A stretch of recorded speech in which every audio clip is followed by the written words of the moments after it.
Quaid Azam, Part 257. 257.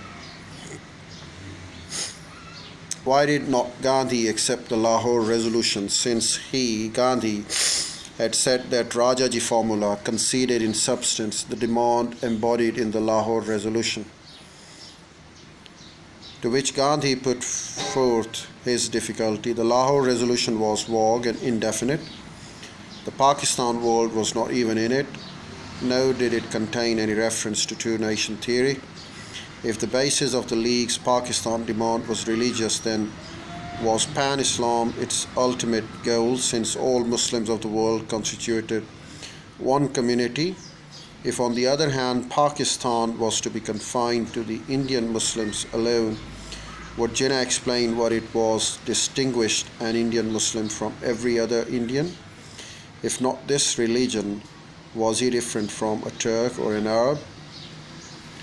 Jinnah replied that Pan-Islam was a mere bogey. The word Pakistan, he admitted, did not occur in the Lahore resolution, nor was it used by him or the League in its original sense. The world has now become synonymous with the Lahore resolution. We maintain and hold that Muslims and Hindus are two major nations by any definition or test of a nation.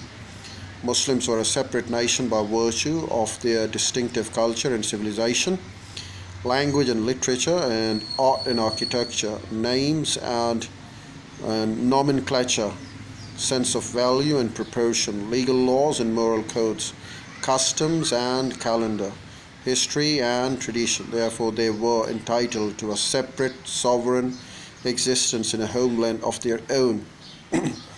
Mere assertions is no proof, Gandhi had protested.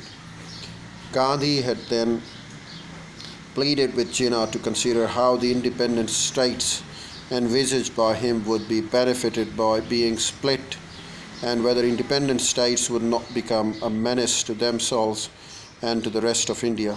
Jinnah's inflexible reply was that this was the only solution to the Indian problem and the price India must pay for its independence.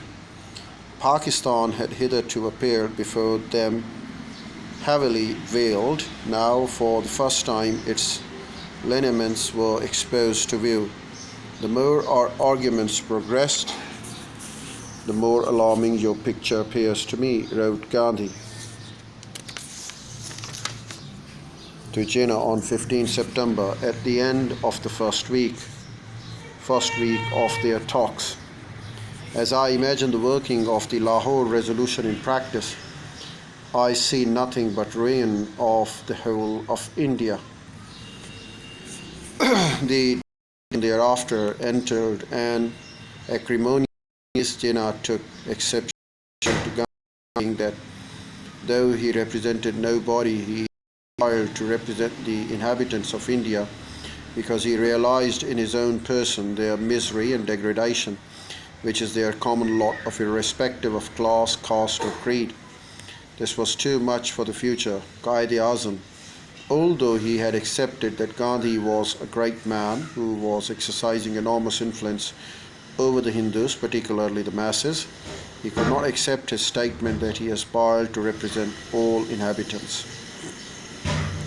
It is quite clear that you represent nobody but Hindus, and as long as you do not realize your true position, it is very difficult for me to argue with you, Jinnah had said.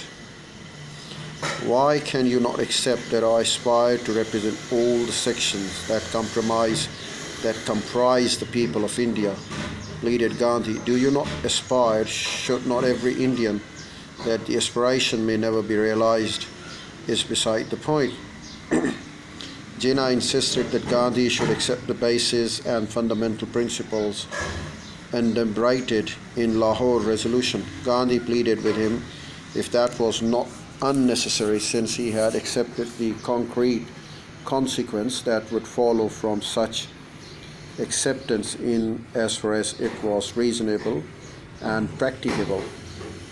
I cannot accept the Lahore resolution as you want me to, especially when you seek to introduce into its interpretation, theories, and claims which I cannot accept, which I cannot ever hope to induce India to accept. Can we not agree